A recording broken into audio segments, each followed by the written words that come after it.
पुलगाव विधानसभेचे आमदार राजेश बकाने यांनी मतदारसंघातील सर्व गावांची पाणी टंचाई दूर करण्यासाठी आणि उपाययोजना करण्यासाठी हिंगणघाट तालुक्यातील देवळी पुलगाव विधानसभेत येणाऱ्या गावांमध्ये पाणी टंचाईचा आढावा घेणारी बैठक आमदार राजेश बकाने यांनी मुख्याधिकारी अजित रेहमान यांच्या उपस्थितीत घेतली। यावेळी त्यांनी विहीर अधिग्रहण आणि जलजीवनाच्या कामांबाबत तातडीने उपाययोजना करण्यासाठी अधिकाऱ्यांना सूचना केल्या।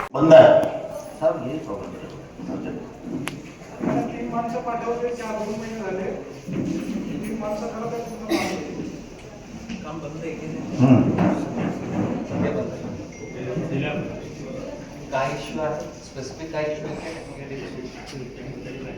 काय एक कॉन्ट्रॅक्टरच्या किती काम आहे जास्त काम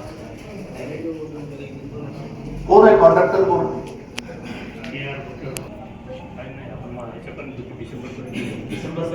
निलेश पिंजरकर, स्टार महाराष्ट्र न्यूज, वर्धा।